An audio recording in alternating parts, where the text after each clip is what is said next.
Hi everyone, and thank you for joining us on Table des Quartiers Sud-Ouest de Lille YouTube channel.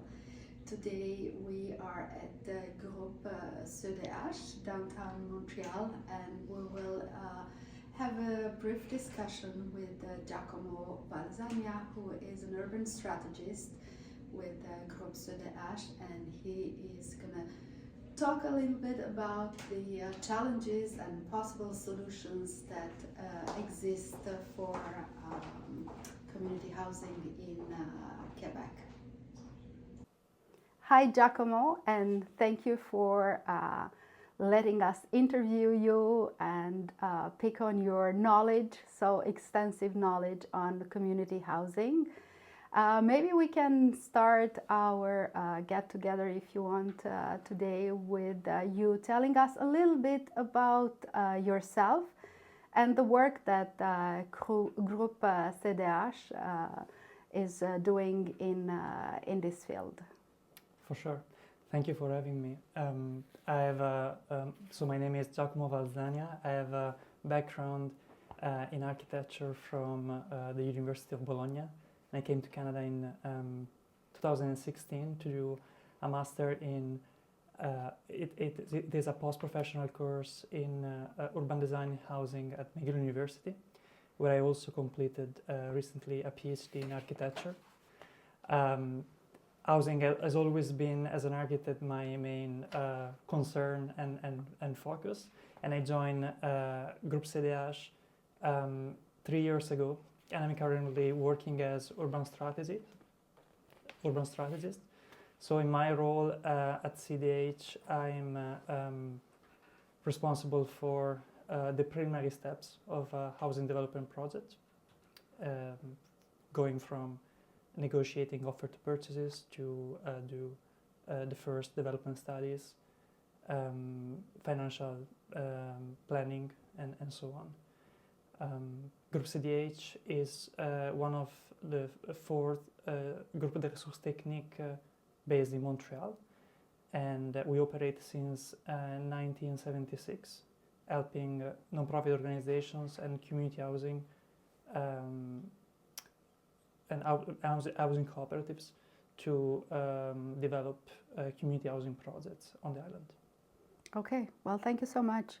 Maybe just to help our viewers understand the bigger picture, maybe you can tell us a little bit about how would you describe the current state of community housing in Quebec, and maybe also touch a little bit the barriers that municipalities are facing when they want to tackle affordable community housing today.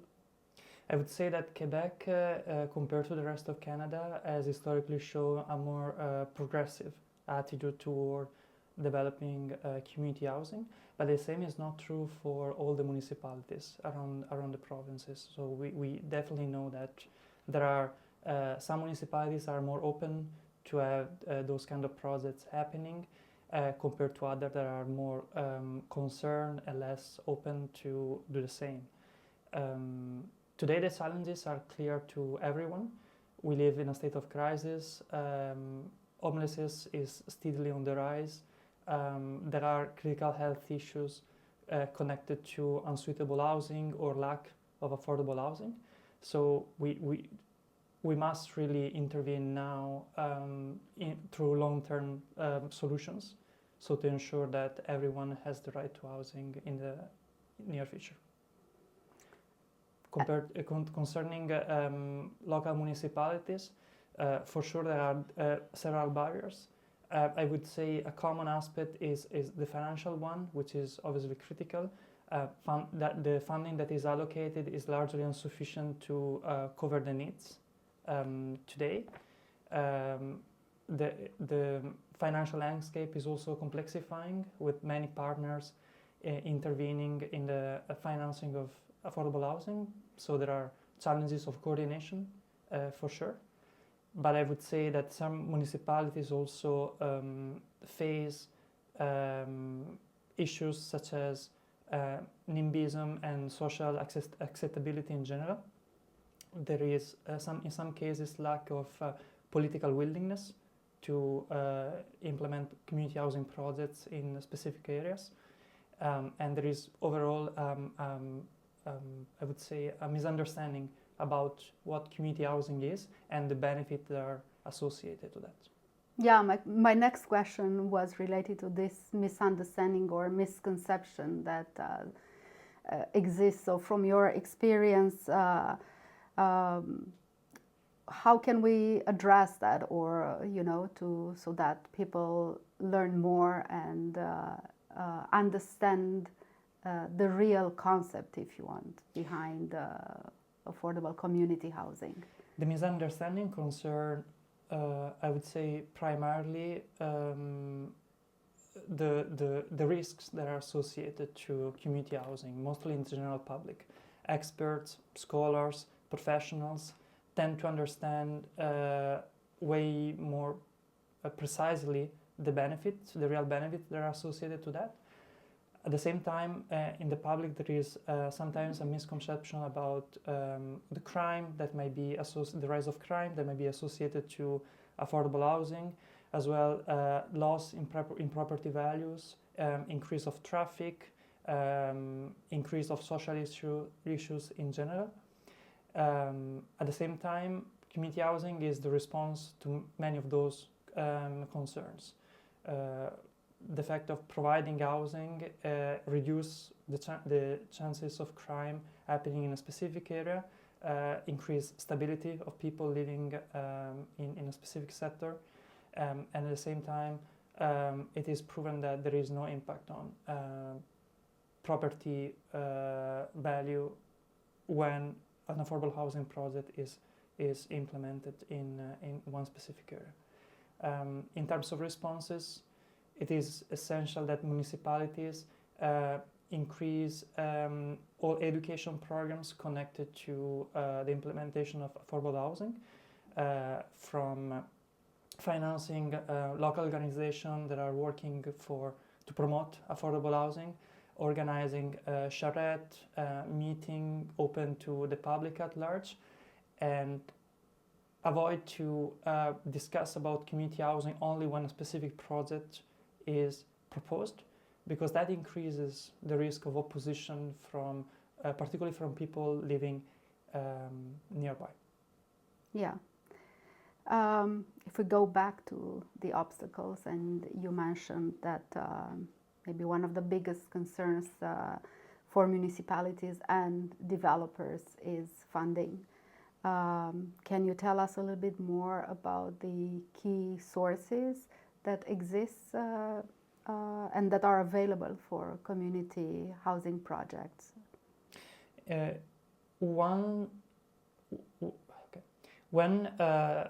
the federal government in the 90s set back from providing funding to social housing projects, the government of Quebec stepped in and established TQSOI. There was a successful program responsible for building thousands of units across the province, which was phased out recently and mostly following macroeconomic issues connected to inflation, rising of construction costs, and it was replaced by the Programme Habitation Abordable Québec, which is in some ways similar to TQSOI, but has its own differences, and we noticed that it becomes more and more dependent on the participation of other financial partners, notably the federal government through its own housing agency, which is Canada Mortgage and Housing Corporation. So PHAQ and CMHC programs such as the Affordable Housing Fund are the two main sources through which community housing and social housing are built today. There are also other funding provided by partners of the provincial government, including the Fonds de Solidarité FTQ and Desjardins, which finance a part of the projects that are built today.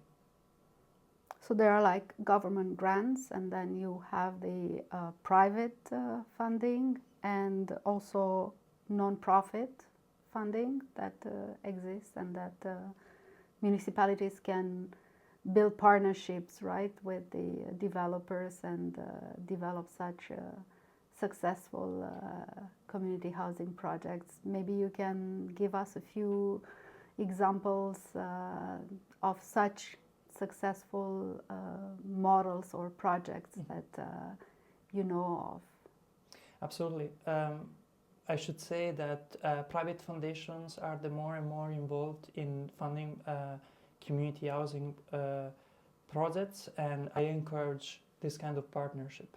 For example, we are about to complete a project for the Albury mission, which is partially financed by the Tenaquip Foundation coming from the West Island, and it was an essential contribution to make this project of 18 units for people who have experienced homelessness or are at risk of homelessness, and it is the first project from Albury mission that includes larger apartments also for couples, for example. This is just one of the examples. There are many more projects where private developers are compelled to include a social housing component of their larger developers. And for example, we're about to complete a project for the Why the Femme. It's a CDH project where the development is part of a larger development by a private developer. And so these are just a few examples. Okay, thank you so much. And if we go back to maybe another barrier that the municipalities face, or they say they are facing, is zoning, yeah, and policy solutions. And of course, like zoning regulations have a huge impact on the feasibility of community housing projects. Can you maybe explain a little bit more how they impact, and generally, if we can maybe see what zoning changes can municipalities do or implement so that community housing projects are more present? Right. Well, in general, restrictive zoning refuses any kind of development, not just community housing, and it's a barrier for development in general. So if a territory is exclusively zoned, for example, for single-family dwellings, obviously community housing cannot happen over there just because of the regulation that is in place. But when we do some changes to zoning, it's also important to understand how that changes benefit for the development of community and social projects. For example, the fact of simply rezoning to develop higher densities in an area doesn't ensure per se the fact that community housing is after all developed. It is important to find established strategies at the municipal level for which some targeted sites are, no matter what, reserved for community housing. And that can be done through direct acquisition, for example, by the municipalities, and following ad hoc rezoning for those specific sites, or making sure that in a process of land assembly, for example, by a private developer, a section of those lots that are assembled will be dedicated to community and social projects at the end. So these are just few examples. We should discourage changes that, as a consequence to simply increasing land value, because that can be a barrier for acquiring those properties by community and social actors. Instead, if those actors were informed about decision in terms of rezoning in advance, in a more discretionary way, well, that becomes an opportunity, obviously, to acquire a specific property up front and later develop at a reasonable price. Okay. You briefly touched before also the concept of NIMBYism, not in my backyard, and also the how it affects the development of new affordable community housing. You were talking about informing and educating the local population. How can maybe municipalities can do more, and maybe not only municipalities, but maybe other groups of citizens, residents, and other maybe community organizations can get involved and to promote more, and or if you want to fight this NIMBYism? Well, I guess the most important leverage that as society we have is to do good examples of community housing to demonstrate that those concerns are not valid. Are not valid, in fact. For example, when we did a project for Villa Beau Repair, which is a senior housing project in Beaconsfield in the West Island, there was a huge resistance coming from those specific residents living around, also for senior housing, and despite the fact that senior housing was a critical need in that municipality at the time. And we demonstrated through that project that in fact the impacts are negligible in terms of the surrounding community, and instead that brings another opportunity to many seniors that face critical housing issue in that specific area. So by doing projects at the same time, we demonstrate that NIMBYism is the arguments of opposing community housing are not legitimate. At the same time, education plays a huge role. So the fact of organizing information session, distributing flyers, talking with local constituencies plays a huge role. And developing also the non-profit sector infrastructure in a specific territory, for example, providing funding to community organization, allowing community organization to have their own offices near other community members. Well, that are all things that help to spread awareness of the issue, and also to fight prejudice about community housing. Thank you so much.